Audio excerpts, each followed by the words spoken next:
IIM UPSC tuitions only in Tirumala IAS institute Chaitanyapuri. Call చేసి ఇప్పుడే join అవ్వండి. Welcome to Suman TV. Pakistan కదిలిస్తే చాలు అణుబాంబులు అంటుంది. 130 అణుబాంబుల్ని భారత్కి ఎక్కుపెట్టామని చెప్తుంది.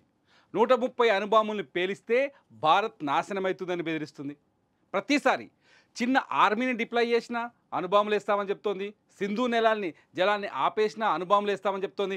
ఎప్పుడైతే పహల్గామ్ అటాక్లో పాకిస్తాన్ దోషిగా దొరికిపోయిందో, ప్రపంచం ముందు దోషిగా నిలబడిందో, పాకిస్తాన్కి నోరు అసలు ఏం మాట్లాడాలో తెలియట్లేదు. అందుకనే మేము అణుబాంబులు వేస్తాం, ప్రగల్భాలు పలుకుతున్నారు, బెదిరించే ప్రయత్నం చేస్తున్నారు, మా దగ్గర అణుబాంబులు ఉన్నాయని చెప్పేసి బెదిరిస్తున్నారు. పాకిస్తాన్ భారత్ కోసం మాత్రమే అణుబాంబులు తయారు చేసిందా? కానీ పాకిస్తాన్ కోసం అణుబాంబులు తయారు చేసిన వారు ప్రపంచ దేశాలు చాలామంది ఉన్నారు. ఎందుకంటే ప్రపంచానికి ఉగ్రవాదాన్ని ఎక్స్పోర్ట్ చేస్తుంది పాకిస్తాన్. ఇది తేటతెల్లమైపోయింది. పాకిస్తాన్లో ఏ ఉగ్రవాద సంస్థ అయినా పాకిస్తాన్లో ట్రైన్ అవుతుంది. ఏ ఉగ్రవాద సంస్థకైనా పాకిస్తాన్ ఫండ్ ఇస్తుంది. పాకిస్తాన్ ప్రజల్ని ఆకలితో అలమటింపజేస్తుంది, ధరలు పెంచి దోచుకుంటోంది, పాకిస్తాన్ ప్రజల్ని బికారులుగా మార్చేస్తుంది. అక్కడ ప్రజల్ని ఇవాళ కూడా పాకిస్తాన్లో ఎజిటేషన్స్, ఆందోళనలు కొనసాగుతున్నాయి. అటువంటి పాకిస్తాన్ ఉగ్రవాదం మీద మాత్రం పెట్టుబడి పెడుతోంది. ఆఖరికి భారత్ మీద దాడి చేసేందుకు ఉగ్రవాద శిబిరాలను ఏర్పాటు చేసి హమాస్ లాంటి సంస్థల టెక్నాలజీని కూడా తీసుకుంటోంది. హమాస్ అనేది ఇజ్రాయిల్లో ఉగ్రవాద సంస్థ. వాళ్ళు కూడా పాకిస్తాన్కి వచ్చి ఇక్కడికి వచ్చి డబ్బులు ఇస్తున్నారు, తీసుకుపోతున్నారు. ఈ ఉగ్రవాద సంస్థకి చైనా అణ్వాయుధాలు అందిస్తోంది. ఈ ఉగ్రవాద దేశానికి చైనా మద్దతు ఇస్తుంది. ఈ ఉగ్రవాద దేశానికి ఇప్పుడు టర్కీని ఏదో మళ్ళా మాట మార్చి మేమేం విమానంలో ఆయుధాలు తీసుకురాలేదు అని భారత్కు కొంత భయపడి దొంగ నాటకం అన్నట్టు కనిపిస్తుంది. చైనా మాత్రం బహిరంగంగానే చెప్తోంది, పాకిస్తాన్ సార్వభౌమాధికారానికి ప్రమాదం ఏర్పడినప్పుడు పాకిస్తాన్కి మేము మద్దతు ఇస్తామని చెప్పేసి. అసలు పాకిస్తాన్ అణ్వాయుధాల పాలసీ ఎలా ఉంది, ఎటువంటి సమయాల్లో వాళ్ళ అణ్వాయుధాలు ప్రయోగిస్తారు అని చూస్తే చాలా చీపెస్ట్ అణ్వాయుధాల పాలసీ ఉంది. ఒకసారి వాళ్ళ చదువుదాం. ఆంధ్రజ్యోతిలో వచ్చింది ఈ కథనం. ఒకసారి చూస్తే భౌగోళిక కారణాలు, వాళ్ళు ఎప్పుడు అణ్వాయుధాలు ప్రయోగిస్తారంటే భౌగోళిక కారణాలు. భారత సైన్యం పెద్ద ఎత్తున పాక్ భూభాగంలోకి ప్రవేశించి ముందుకు దూసుకెళ్తే, ప్రత్యేకించి సింధు లోయను దాటి వస్తే అణ్వాయుధాలు ప్రయోగిస్తారు. సింధు అనేది పాకిస్తాన్కి ఆత్మ లాంటిది. సింధు నది జీవనాడి అయితే పాకిస్తాన్కి, సింధు రాష్ట్రం కూడా మంచి పరివాహక ప్రాంతం, మంచి అంటే ఎక్స్పోర్ట్ క్వాలిటీ వ్యవసాయం ఉండే ప్రాంతం. సింధు ఒకటి, పాకిస్తాన్లో ఉన్న పంజాబ్ ఒకటి. అందుకని సింధు లోయను దాటి వస్తే భారత్ పైన అణుబాంబు వేస్తాం. చాలా చీపెస్ట్. ఈ లెక్కను చూస్తే రష్యా ఉక్రెయిన్ యుద్ధం చాలా భయంకరంగా జరుగుతోంది. అజర్బైజాన్ ఆర్మేనియా యుద్ధంలో కూడా చాలా భయంకరమైన ఆయుధాలు ప్రయోగించారు, కానీ అణుబాంబు జోలికి వెళ్ళలేదు. కానీ అప్పుడే అంటే మొదటి తూట మనం వెలిస్తే చాలు మేము అణుబాంబు వేస్తామని చెప్తోంది. దీని అర్థం అదే. ఇకపోతే సైనిక కారణాలకు వచ్చేసరికి పాక్ సాయుధ దళాల్లో అధిక భాగాన్ని భారత్ నిర్వీర్యం చేస్తే, ప్రత్యేకించి పాక్ వాయుసేనను భారత్ గట్టిగా దెబ్బతీస్తే, లేదా పాక్ అణు కేంద్రాలపై, స్థావరాలపై దాడి చేస్తే, లేదా పాక్పై రసాయన జీవ ఆయుధాలతో దాడి చేస్తే అప్పుడు అణుబాంబుల్ని మేము వేస్తాం భారత్ పైన. ఏడే సైన్యం ఉందా వాళ్ళకు? పాకిస్తాన్ సైన్యం ఉందా? భారత సైన్యం బలాన్ని చూసి పారిపోతుంది పాకిస్తాన్ సైన్యం. భారత శక్తి సామర్థ్యాలను చూసి భయపడిపోతుంది. అరేబియా సముద్రంలోకి INS విక్రాంత్ వెళ్ళింది. ఇటు రాఫెల్ యుద్ధ విమానాలు రెడీ అయినాయి. ఏ క్షణమైనా ఇవాళ ప్రధాని మోదీ నిర్ణయం ఒక్కటే మిగిలింది. అంటే పాకిస్తాన్ ఆల్రెడీ ఓటమిని అంగీకరించింది. ఒక్క తూటా పేల్చిన మేము భారత్ పైన అణ్వాయుధాలతో దాడి చేస్తామని చెప్తుంది. మూడోది వచ్చేసి ఆర్థిక కారణాలు. పాక్ నౌకాదళాన్ని దెబ్బతీసి నావెల్ బ్లాకేడ్ అంటే 1971లో కరాచీ పోర్టును భారత్ దిగ్బంధం చేసిన తరహాలో 71లో ఆల్రెడీ రుచి చూపించింది భారత్. ఆల్రెడీ ఆ రుచి చూపించిన దాన్ని పట్టుకొని భయపడిపోతుంది. ద్వారా పాక్ ఆర్థిక వ్యవస్థను చేస్తే, లేదా సింధు, జీలం, చినాబ్ నదుల్లో, ఇక్కడ చూడండి, సింధు, జీలం, చినాబ్ నదుల్లో పాక్ వాటా జలాలను విడుదల చేయకుండా అడ్డుగా పాక్ను ఆర్థికంగా అతలాకుతలం చేస్తే. చాలా క్లియర్గా ఉంది పాకిస్తాన్.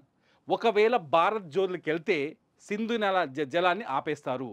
భారత్ జోలికి వెళ్తే జీలం, చినాబ్ నదులు ఏదైతే సింధు పరివాహక ఉపనదులునే వాటిని ఆపేస్తారని పాకిస్తాన్ ముందే తెలుసు. అందుకోసమనే పాకిస్తాన్ ఏం చేయబోతుంది, సింధు జలాన్ని అడ్డుకుంటే అణ్వాయుధాలు ప్రయోగిస్తాం. అందుకనే ఇప్పుడంతా అక్కడ లొట్టపెట్టలు కొట్టే బ్యాచ్ ఉంది కదా, తెలంగాణ అంటారు కదా పిట్టల దొరలు, పాకిస్తాన్ పిట్టల దొరలు అందరూ అందుకే చెప్తున్నారు, అరే పేలుస్తాం అణుబాంబుల్ని.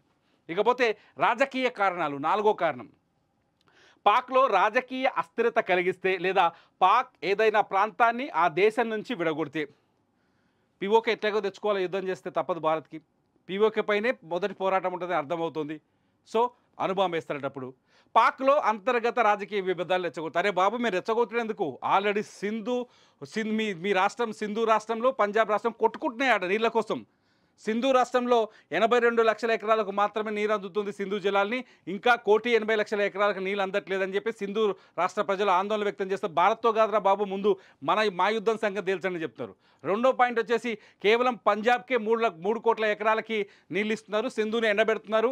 అంత కాకుండా ఇంకో ఎడారి నుంచి కాలువ తీసి మరోవైపు నీళ్ళని తరలించే ప్రయత్నం చేస్తుంది పాక్ ఆర్మీ అని చెప్పేసి ఒక గొడవ నడుస్తుంది పాకిస్తాన్లో. ఇంత జరుగుతున్నప్పుడు అంటే వాళ్ళ అంతర్గతంగా కొట్టుకున్నా కూడా భారత్ మీద బాంబు వేస్తారట. ఇంత పెద్ద తెలివి కలవలు పాకిస్తాన్.